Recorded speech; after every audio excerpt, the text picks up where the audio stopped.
Hi everyone, welcome back to my channel. My name is Martha from Martha Is. Today's video is the second part in my April wrap up where I go through all the books that I've read in April. So I will link my mid-month wrap up down below so you can see the books I read in the first half of the month. Today's video I think is actually going to be quite a short one because I actually only have 4 books to talk to you about. How unusual is that? But before I get cracking, I just wanted to mention my reading challenge that I'm doing on Instagram, which is Pages for Periods. So I'm reading 100 pages per day for 26 days, so 1st of May to the 26th of May, to raise money for a bloody good period. So I will link my video down below and in one of the little up thingies. Yeah, I just wanted to tell you about that. Please watch the video. Please, if you have any spare change that you can send my way, please do. It's not too late to join the challenge, even if you don't do the full 26 days. Like, come along, come and join with us. We will also be doing a readathon on the bank holiday weekend, so the 8th of May to the 10th. Not very good at maths today. 8th to the 10th of May, we will be doing a readathon. So even if you don't want to do the whole 100 pages a day challenge, do join us for a bank holiday readathon. And yeah, so video will be linked down below. Our Just Giving page will be linked down below, and my Instagram is also linked down below. So if you do want to take part, please come find me on Instagram, and I will actually get cracking on talking about the books now.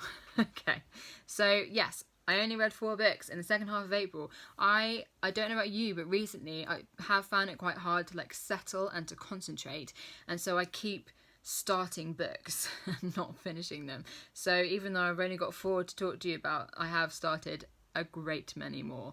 So no doubt they will come at some point in my May wrap-ups. So the 4 books. First one let's talk about is My Past is a Foreign Country by Zeba Talkani. So this was our April book for our Do the Work book club. So Do the Work book club is an Instagram book club that I set up with 4 other Instagrammers, and the idea was really to be engaging with authors from BAME backgrounds, to challenge ourselves as white women to do the work of understanding our own privilege and making sure that we were, you know, listening to and reading and engaging with a much broader, more diverse range of voices. And so this was our April book, and this is a memoir. So Zeba Talkani is of Indian descent. So I think she was born in India, and then she grew up predominantly in Jeddah in Saudi Arabia. She then went to university in India, and also kind of moved around and travelled and spent time in Germany and the UK. So what she's really talking about is how she kind of found her, I suppose, identity as a Muslim woman, as a feminist, as an Indian woman, all of that. And so she talks about her relationship with her mother. She talks about how so a really big theme in the book is she suffers from hair loss and has done since she was a child, and there's some really important stuff in there about how our hair in women, how hair is tied to femininity and to beauty. So the fact that she was losing her hair suddenly, you know, sent particularly her mother into this just devastated panic about what would happen to her daughter, you know, what would happen to Zeba, what would happen, should be able to find a husband, because of course then, you know, so hair is linked to beauty, and beauty is linked to marriage, and it is absolutely essential that a woman is married. So yeah, it's that I found very, very interesting as someone. So I have polycystic ovary syndromes, and that causes thinning hair. So I don't know if you can really see, but like if I tie my hair up, you can definitely see that I've got much thinner hair at the roots, and that has been really difficult for me, if I'm honest. Like it can be really hard to feel beautiful when you have these like patches where your hair is too thin or it's missing, or, you know, because yeah, it's really hard. And so that really resonated with me, and I was really glad to have a book where that was talked about, and how, you know, and her journey and how she kind of came to accept herself and accept her hair and understand that she could be a woman, and she'd be beautiful, and she could find love and all of those things. And so then there's that, and then there's also the the ideas of feminism and the ideas of Islam, and her experiences as a Muslim woman in Jeddah, where, you know, in Saudi Arabia, where there is quite a more strict culture, which may or may not be based on Islam. So she talked a lot about how, you know, some of the things is patriarchy. That's not actually necessarily about Islam, but Islam is used as like a vehicle to enforce that. So here, understanding a bit more about the differences between the actual religion of Islam and the kind of cultural patriarchal practices in countries that are predominantly Islam, and the differences between the two, and then how she came to feminism, and how those all interacted, and you can be a Muslim and you can also be a feminist, and then her experiences travelling in European countries like Germany and the UK, and how she was perceived as a brown woman, as a Muslim woman, all of those things. So, you know, someone says she chooses not to wear a headscarf for religious reasons, but she would wear a bandana because of her hair loss. And so then that would sometimes be interpreted as she was wearing a headscarf for religious reasons. And that conjures up all sorts of perceptions, particularly in non-Muslims and in white people. So there is a lot in here for a very, very short book. I sometimes didn't always find the writing style as easy to engage with.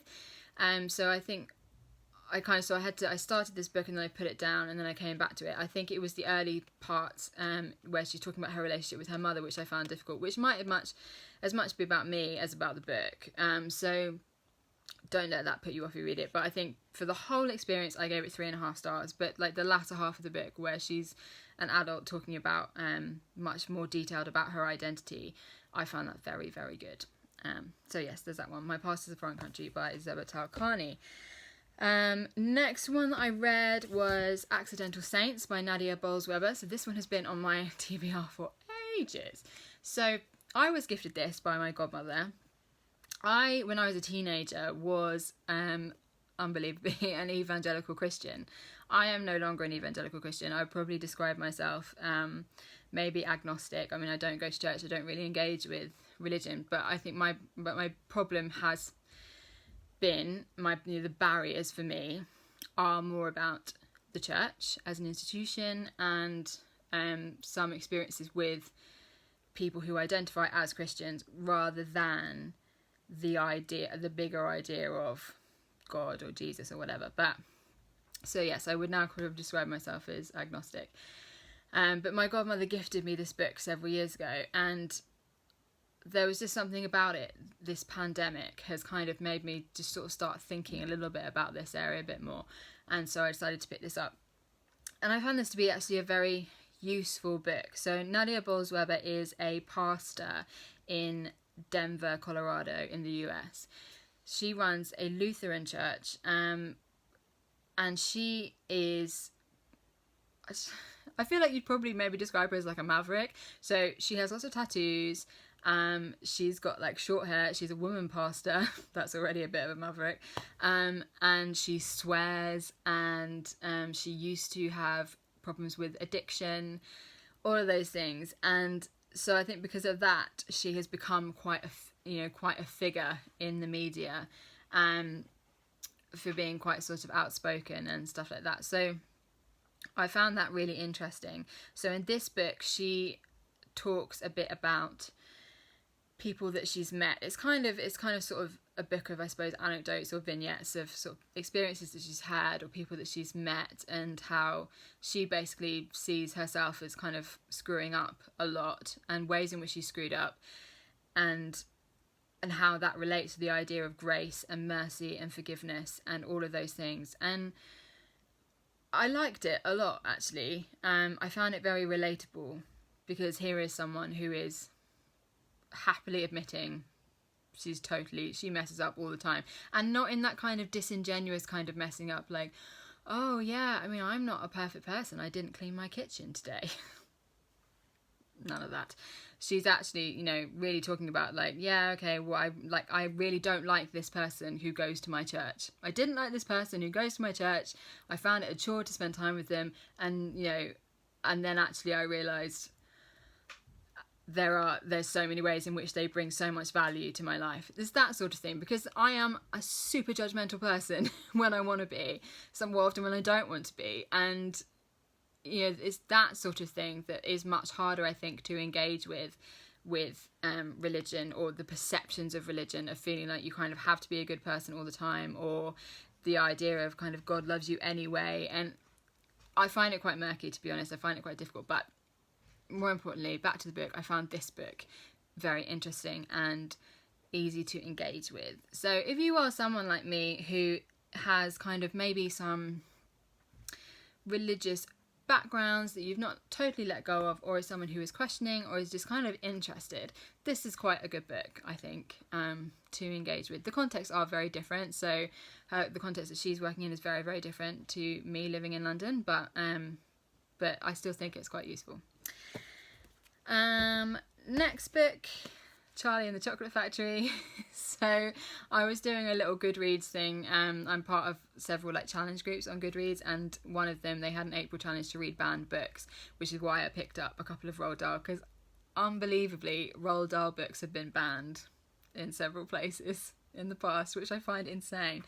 So I picked up Charlie and the Chocolate Factory. I really enjoyed this. I don't think I've read it before. It was difficult because obviously I know the story so well, but I have seen the film. Or maybe I read it when I was younger, I don't remember. But yeah, I really enjoyed it. It's just so much imagination and fun, as so many Roald Dahl books are. And so I read this, and then I watched the Johnny Depp film the next day. Really liked it. And we've had a long running dispute in our household of which is better, the Willy Wonka and the Chocolate Factory film or the Charlie and the Chocolate Factory film. I would say the Charlie and the Chocolate Factory film, because it is actually much closer to the book, and to the point where the reason why Willy Wonka and the Chocolate Factory is called that and not Charlie and the Chocolate Factory is because Roald Dahl wouldn't have anything to do with it because of all the things that they changed, so they weren't allowed to call it Charlie and the Chocolate Factory. There you go. So that should tell you that Charlie and the Chocolate Factory is better. But for my husband, it is kind of a nostalgic classic. Absolutely loves it. And as he reminded me, is technically rated higher on IMDb. But what does IMDb know? But he hasn't seen the Johnny Depp film. So there you go. Anyway, none of that. I'm rambling on, and I'm not leaving myself enough time to talk about my runaway favourite book of the whole of April. And that is The Starless Sea by Erin Morgenstern. I cannot describe how much I loved this. Look, I need it to be close to me. I just loved it. So, The Night Circus, which is the first book that Erin Morgenstern wrote, is one of my favourite books of all time. So The Night Circus is, as you can imagine, about a circus. And it's just so full of magic. It's set in Victorian times, and it's this kind of like dark, mysterious story, and I'm making an absolute hash of describing this. It's so, the writing is just so delicious. That's how I can it's just delicious and elegant and exquisite. And The Night Circus, I just absolutely flipping love it. So when I saw that she had finally written a second one. I think there was got like a 6-7 year gap, guys. Finally she'd written another one, and I will admit I was apprehensive about reading it. I don't actually love this cover, which also put me off a little bit, and that is terrible. And then it came out last year, and people did start reading it, and so some people were giving it mixed reviews, and then I was like, oh, and because I really didn't want it to sort of ruin my love of The Night Circus. It was fine, because this is every bit as delicious and exquisite and opulent and rich as The Night Circus was, but bigger. So whereas The Night Circus has all of that, but it is very contained in its story. Because this is about storytelling. So there are stories within stories, and it's just this big sprawling. It reminded me a little bit of the TV show Once Upon a Time. And now take that with a pinch of salt, because Once Upon a Time is not exactly like an award-winning TV show. But in the way that you have, Once Upon a Time brings together all of the different like fairy tales. And and sort of brings them together into these kind of, and there'll be like worlds within worlds and stories within stories. So from that sense, this reminded me a little bit of that, but obviously so much better. It's just amazing. And I've had, obviously since lockdown, I've had this time where I've been only really able to read short books. I found it so difficult to concentrate. This book is like 500 pages. That should tell you that this has cracked it for me. I tried to read it. I was reading it slowly-ish because I am someone who is a speed reader, and then that means I miss things. I don't do it on purpose, but I do. I miss things. So I was meant to be doing this as a buddy read with my friend Jo, but unfortunately I kind of just left her because I just couldn't put it down. But I was still reading it. So it took me about a week. I was still reading it slower because I did not want to miss anything. And it's interspersed. The story is interspersed with fables or chapters of this kind of story within a story. So I found I was about 2/3 of the way of the book. I was getting towards the end, and I went back and read all of those interspersed chapters because you were starting to see how they were relevant, and I didn't want to miss anything. Guys, this is absolutely unprecedented. Absolutely unprecedented for me. I mean, I absolutely will still have missed stuff, but less than normal. But anyway, I'm not even saying, so this is, what is it about? A man called Zachary Ezra Rawlins. He finds a book in a library that has no barcode, no author, but it has these symbols, a bee, a key, and a sword. And he reads the book and he finds that he is in the book. So something that happened to him as a young boy is in this book. So that just sort of, obviously intrigues him, and he tries to find out where the book came from, all those things, and that just sets off this chain of events. And I won't tell you any more than that because I don't think I can. I don't think I can really describe what it's even about other than just the storytelling. And I just loved it. I could just sit here and ramble. I mean, this video has already gone on too long. I said it was going to be about 4 books. It was going to be a short video, but it's already gone on too long. I loved it.